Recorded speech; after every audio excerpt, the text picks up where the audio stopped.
ሰላም ጤና ይስጥልኝ እንደምን ከረማችሁ ጋስፖሎዝ ማህ ቤተሰቦች ኢትዮጵያውያን ኤርትራውያን ይሄንን የአማርኛ ቋንቋ የሚሰሙ ሁሉ ከጌታችንና ከመድኃኒታችን ከኢየሱስ ክርስቶስ የሆነው ሰላም በእያላችሁበት ይሁን። ዛሬ ለተሮብን አጠር ባለ ቪዲዮ ተመልሻለሁ። አዲሶች እንኳን ደህና መጣችሁ፣ ነባሮች እንኳን ሰላም ተመለሳችሁ። ዛሬ ከተለያየ ቦታ ላይ የእግዚአብሔርን ጥሪ እናያለን። እግዚአብሔር ሰዎችን ሲጠራ እንዴት ይጠራል፣ ለምን አገልግሎት ይጠራል የሚለውን ነገር አብረን እናያለን። ምክንያቱም የተመረጠ ትውልድ ስለሆነ ማለት ነው። በጣም ብዙ ሰዎች ተጠርተዋል። ነገር ግን ጥሪን መቀበልና አለመቀበል ብቻ ነው ልዩነቱ። እግዚአብሔር እንደጠራን የምናውቀው እግዚአብሔር ሲፈጥረን በፕላን ነው የፈጠረን፣ ዝም ብሎ የመጣን አይደለንም። እሱን አስመስሎ የፈጠረን ፍጥሮቹ ነን። ሲጠራን ወደዚህ ምድር ሲያመጣን ለእያንዳንዳችን ያዘጋጀልን ነገሮች አሉ። ያንን በመጽሐፍ ቅዱስ እንዴት እናየዋለን የሚለውን አብረን እናያለን። አብራችሁን ቆዩ። ወደ ኤፌሶን ሰዎች ምዕራፍ 1 ቁጥር 17 ጀምረን እስከ 19 ያለውን እናያለን። የክብር አባት የጌታችን የኢየሱስ ክርስቶስ አምላክ እርሱም በማወቅ የጥበብና የመገለጥ መንፈስ እንዲሰጣችሁ እለምናለሁ። ምን እንዲሰጣችሁ? የማወቅ እና የመገለጥ። አንድ ሰው ካወቀ በኋላ ደግሞ መገለጥ ማለት ለሌሎች ብርሃን ሆኖ የገባውን ነገር ማሳየት ማለት ነው። የልቦና ዓይን ማለት የማስተዋያ እና የመረጃ ቦታ ማለት ነው። ለምሳሌ እግዚአብሔር ብዙ ጊዜ በጭንቅላታችን የምናመላልሰው ነገር አያስብም፣ በልባችን እዛ ጋር ያለ ዓይን አለ። ያ ማለት የመንፈሳዊ ዓይነ ልቦና ይባላል። እዚህ ጋር ደግሞ የሚከፈት ባለፈው ያሳየኋችሁ ሔዋን ዓይኗ የተከፈተባትንና አሁን በመነቃቃት ዓይን እየተከፈተ የተለያየው ነገር የሚናገሩትን ነገራቸው የለ። እሱ ዓይን ሶስተኛ የኔ ምስጢር ዓይን መከፈት ነው። ያ የእግዚአብሔር መንፈስ እንዳልሆነ ባለፈው አሳይቻችሁ ነበር። ዛሬ ደግሞ የልብ መገለጥን እናያለን ማለት ነው። እንዳለፈው የተጣመመች ሔዋን አልስልም፣ ደህና ሔዋን ስላለሁኝ። ያለፈው ዓይን የት ነበረ? እዚህ ጋር ነበረ አይደለ? እዚህ ጋር ነበር ግንባሯ ላይ ማለት ነው። ተሻሻለች እኮ ሔዋን ተሻሻለች። ዓይኗ ሶስተኛ ዓይኗ ተከፍቶ ብዙ ምስጢሮችን እንደምታይ አይተን ነበር። አሁን ግን ጳውሎስ እያወራን ያለው ይህንን ነው። ልዩ ዓይን ነው። ይህም የልባችሁ ዓይኖች ሲበሩ ስታውቁ ማለት ነው። የልባችሁ ዓይኖች ሲበሩ የልቦና መከፈት ማለት ነው። ልባችን እዚህ ጋር ነው እንበላችሁ አይደል?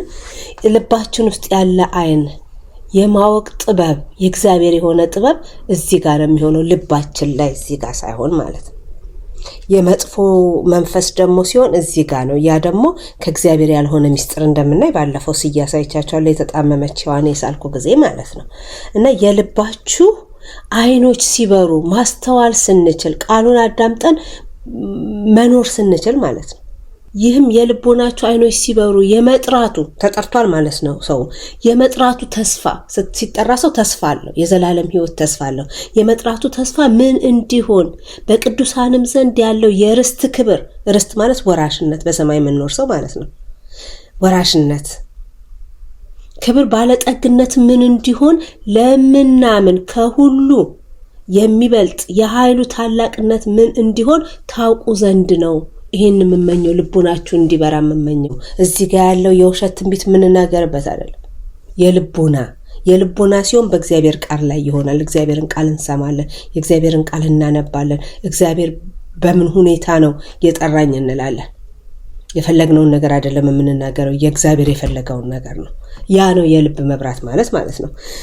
ሁለተኛው ጢሞቴዎስ ምዕራፍ 1 ቁጥር 9 ያዳነን፣ መጀመሪያ አዳነን ከመጥራቱ በፊት ማለት ነው። ያዳነን በቅዱስም አጠራር የጠራን እግዚአብሔር ነውና ይህም እንደ ራሱ ሐሳብና ጸጋ መጠን ነው እንጂ እንደ ስራችን መጠን አይደለም። ይህም ጸጋ ከዘላለም ዘመናት በፊት በክርስቶስ ኢየሱስ ተሰጠን።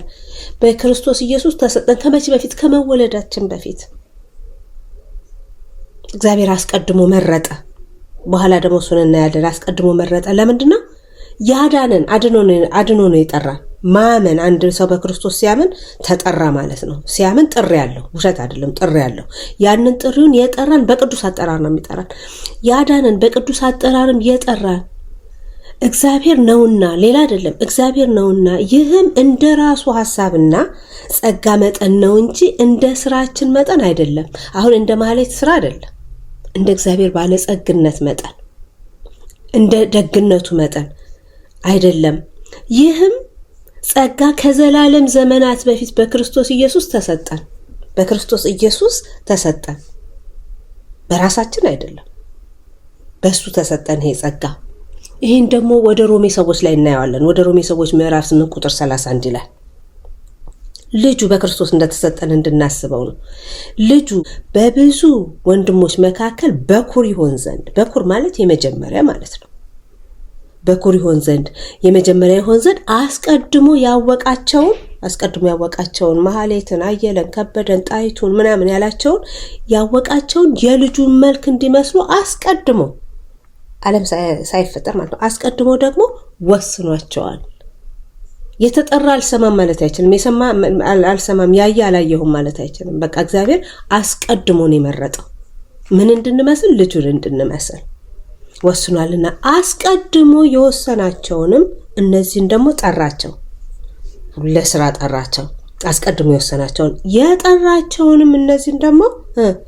አጸደቃቸው ደረጃ አለው አጸደቃቸው ጠራቸው አጸደቃቸው ያጸደቃቸውንም እነዚህን ደግሞ አከበራቸው ስለዚህ እግዚአብሔር ጠርቶናል ማለት ነው አልሰማንም ለምሳሌ ስልክ ጠርቶ ሳይለንት ላይ አድርጋ ነው እንደማንመልሰው ማለት ነው አልመለስንም እንጂ ሁላችንም ተጠርተናል የተጠራነው መቼ ነው በአምሳሉ ሲፈጥረን በአካሉና በአምሳሉ ሲፈጥረን ጠርቶናል በአምሳሉ ከመስራቱ በፊት ደግሞ አስቀድሞ ሰማይና ምድርን ሳይፈጥር አስቀድሞ ልጁን እንድንመስል ወስኗል ስለዚህ ዝም ብሎ ትላንትና የተመረጠ ሰው አይደለም የእግዚአብሔርን ስራ የሚሰራው ሁላችንም ተጠርተን እንቢና እሺ ማለት ነው ተግባብተን ይሆን በቃ እሺ ያለና እንቢ ያለ የሰማና ያልሰማነን እንጂ ሁላችንንም እግዚአብሔር በኦሪት ዘፍጥረት ሲፈጥረን የሰውን ልጅ እንዲያርገን እንፍጠረው በአምሳላችን እንዳለ ፈልጎ የፈጠረንና የጠራነን ማለት ነው 31 ላይ እንዲላል እንግዲህ ስለዚህ ነገር ምን እንላለን እግዚአብሔር ከኛ ጋር ከሆነ ማን ይቃወመናል በእውነተኛ እግዚአብሔርን ነገር እንስራ ካለን ማን ይቃወመናል ለገዛ ልጁ ያራራ ነገር ግን ስለ ሁላችን አሳልፎ የሰጠው ያው ከእርሱ ጋር ደግሞ ሁሉን ነገር እንዴት አይሰጠንም ከክርስቶስ ጋር ወራሾች ነን ከክርስቶስ ጋር ለሱ የሰጠውን ሁሉ ይሰጠናል እንዴት አይሰጠንም እግዚአብሔር የመረጣቸውን ማን ይከሳቸዋል የሚያጸድቅ እግዚአብሔር ነው አሁን ፍርድ ቤት ሄዶ ሰው የሚከሰው ራሱ ፍርድ ቤት ከሆነ የሚከሰው ማን ይፈርድበታል ፍርድ ቤቱ የራሱ ከሆነ ማለት ነው ፈራጅ ራሱ ነውና እግዚአብሔር የመረጣቸውን ማን ይከሳቸዋል የሚያጸድቅ እግዚአብሔር ነው የሚኮንንስ ማን ነው ይልና የጥያቄ ምልክት ያደርጋል ራሱ አይደል ስለዚህ ማን ይፈርድባቸዋል የሞተው ይልቁንም ከሙታን የተነሳ በእግዚአብሔር ቀኝ ያለው ደግሞ ስለኛ የሚማልደው ክርስቶስ ኢየሱስ ነው ራሱ ነው ስለራሱ የተጠራን ሰዎች ስለሆነን ማለት ነው ከክርስቶስ ፍቅር ማን ይለየናል ይልና ጥያቄ ምልክት ያደርጋል መከራ ወይስ ጭንቀት ወይስ ስደት ወይስ ራቁትነት ወይስ ፍርሃት ወይስ ሰይፍ ነውና ይልና ጥያቄ ምልክት ያደርጋል ከፍቅሩ ምንድነው የሚለየን ሕይወትን ከሰጠን አምላክ የሚለየን ምንድነው ስላንተ ቀኑን ሁሉ እንገደላለን እንደሚታረዱ በጎች ተቆጠርን ተብሎ እንደተጻፈው ነው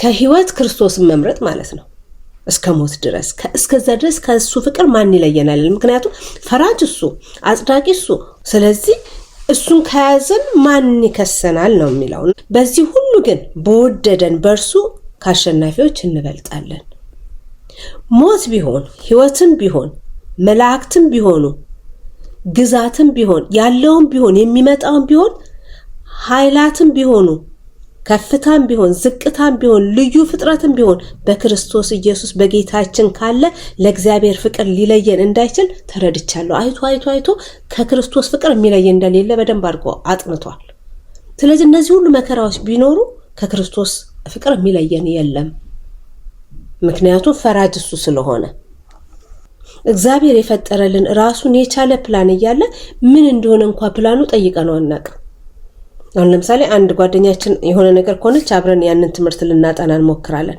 በፍጹም እግዚአብሔር ሲፈጥረን ሁላችንም አንድ አይነት ነገር እንድንሰራ አልፈጠረንም እያንዳንዳችን ግን የሱን ስራ እንድንሰራ ተጠርተናል። ከዛ ባሻገር ደግሞ ልንኖርበት ራሱ እሱ የፈቀደው ስላልጠየቅነው ነው እንጂ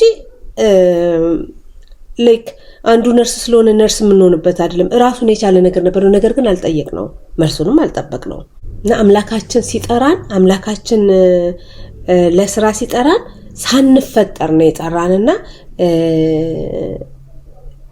ከሳሽ አይኖርም አይደለም፣ አሳዳጅ አይኖርም አይደለም። ነገር ግን ስንሰራው ምንሰራለት ባለቤቱ ፈራጁ እሱ ስለሆነ ፍርድ ቤቱ እሱ ስለሆነ በእውነትና በተጠራንበት ነገር እናገለግላለን ማለት ነው። እያንዳንዳችሁ ተጠርታችኋል የእግዚአብሔርን ቃል እንድትናገሩ።